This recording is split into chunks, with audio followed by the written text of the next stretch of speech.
Good evening, everybody.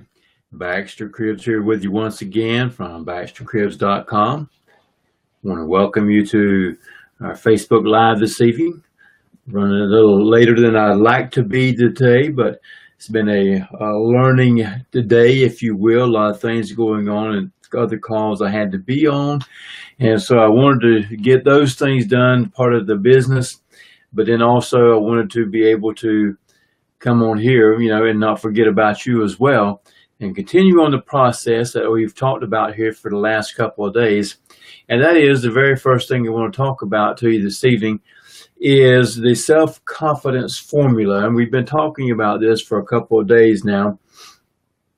And the first day I brought a couple of things to you, and then last night I brought the next one. And so today I'm only going to bring one to you again.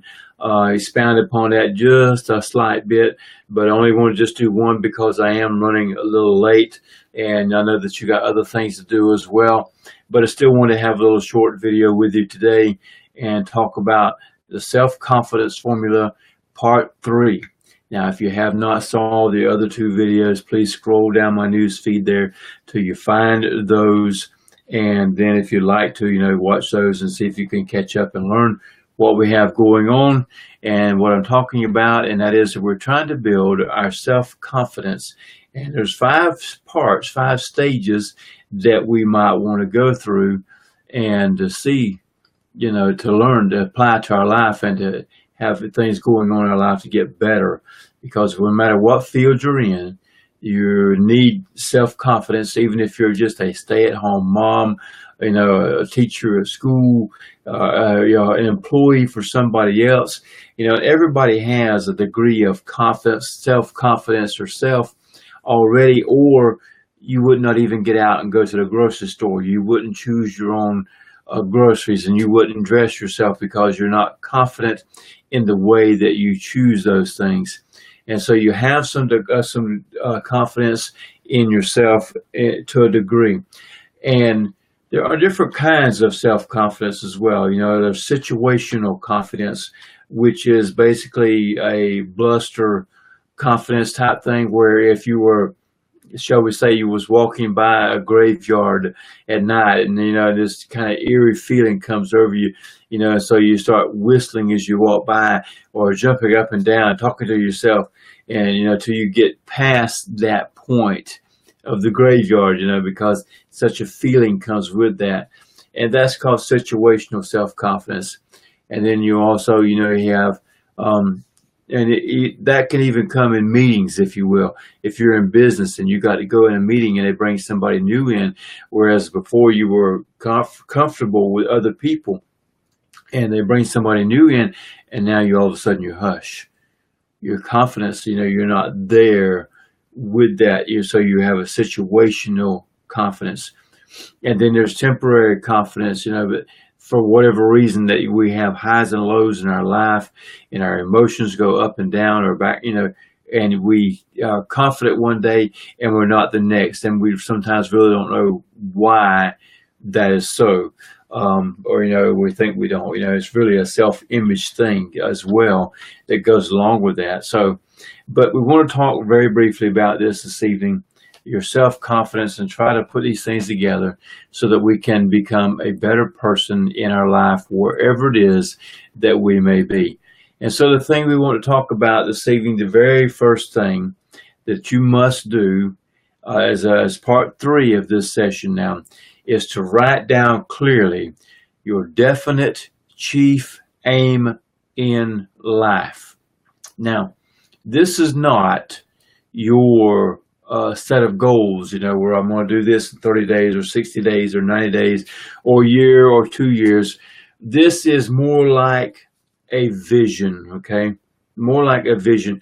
In other words, basically you're saying to yourself, who do I want to become? That's what you're trying to write down. Who do I want to become when I get through doing these things of self-confidence? When I get down the road and I'm trying to move into something, your chief aim in life, okay?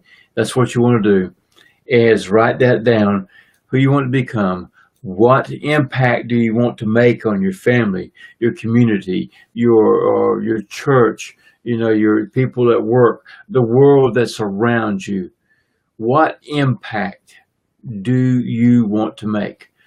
And then what do you want to be known as?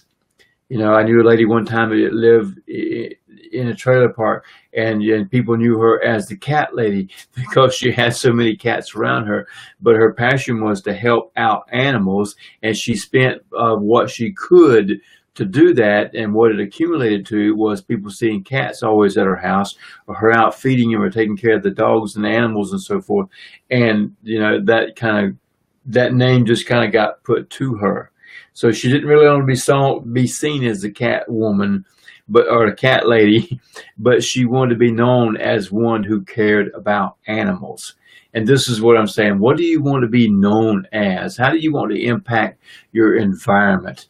This is your chief aim in life. Do you want to impact 100 people? Do you want to bring more people into your church? Do you want to bring, that you've done so many things with your company over this period of time, and you're the world's greatest trainer, or whatever it is? What is your chief aim in life that you want to become? Okay, so we want to write this down. Okay, this is the idea. Write this down, and this is our next key here. Is the statement is to write it down in detail, that you know what that is. And that may change, or you may adjust that. Each and every day you should sit down and write this down. And that's not a hard and fast rule now. But in the beginning, especially if you're trying to put something into your mind, as we talked about last night, having auto-suggestion in your life to create something that is a thought to make it become a reality, then you need to do that action every day in your life until you get the confidence, or until it's formed in you to make it a reality. Okay, and so write it down. And there's something about writing things down. Okay, and and that is that you're using at least three of your five senses in your life to be able to communicate these things to your mind, to your subconscious. And that is that when you're writing something down, you have a muscle and body connection, because writing is a muscle, and you connect your hand to your mind. When I was in school, failed history, and it was because I had to sit down and read something and then try to give a report on it. Whereas one teacher that I went to that I passed in all three, back when I went, it was called quarter system. And what the guy done was he wrote the stuff on the board. I wrote the stuff in my notepad. He erased it, and I kept it. And that's how I passed, because by writing it down, I was able to remember enough of it. By writing it down, I seen it visually. I done it physically with my hand. And if I read it, then I done it mentally inside my head. And if I read it out loud, then I actually heard it being said to me. So, so then I could carry that as far as, 4 of the 5 senses that we have to put this knowledge into our heads. And so we want to write those things down in our life there. I mean, even in our school, in the company that is known as the AWAI Copywriting School, that they also teach, when you go in, that you get the best newsletters, best copywritten letters for sales letters, and you read them, and then you start writing them down as much as 10 times per letter, so that becomes ingrained in you. And as you begin to read other things, and because you've read that, because you've written it, you can begin to see those things happening in the other letters, and then you can begin to put it out on the page yourself. And then, as we talked about in other things, is that we then want to never stop trying. Never stop trying to achieve these things that you want to have, that's this person you want to become. Make a commitment in your life. You're going to follow through with this. and all these things that we've talked about, because this is what's going to bring the impact in your life and in other lives. And it's going to, whenever you're able to make changes in yourself and make changes in other people, self-confidence will come. When you begin to know the product that you're wanting to, or the person you're wanting to become, or the product you're wanting to sell, or the thing that you're trying to accomplish, when you begin to know that, your confidence increases as well.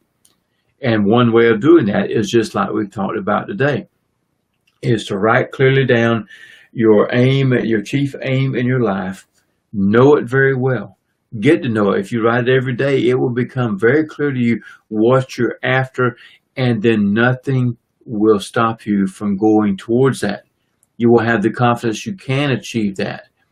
And then, and that's what you want to do to be an impact in your life. And then write it down in detail. Changes on your things change. If you write affirmations every day, those affirmations change a little bit each and every day. If you have goals that you're writing down every day, they change a little bit. It's because it becomes clearer to you where you're going, what do you want to become, and how you want to get there. Writing things down, my friends, brings a lot of things into play as helping you to develop your self-confidence in your life. So my friends, that does it for this evening. I hope you found value in this. I hope that I've made it sense out of what I've said to you, and that you're able to then put it to work in your life. And I hope that you will go out and take these things into your life and begin to apply this. And if you found value, please leave a comment below, or please share it with some other people that might be able to apply it to their life, because that way then you'll start to be able to grow as a person as well. When you share and help other people, they appreciate that, and they see you as a person who cares and someone who wants to share those things with them to help them to get better, so that we can have a greater community in our life. As I said in the other video, there's ways that you can change your world, and this is one of them, is by becoming a better person for yourself. So my friends, that does it for this evening. I will see you tomorrow. Hope you have a great night, or if you're just starting your day off, I hope you have a great day. It depends on where you are in the world when you see this. But anyway, thank you for stopping by, and we will talk to you later.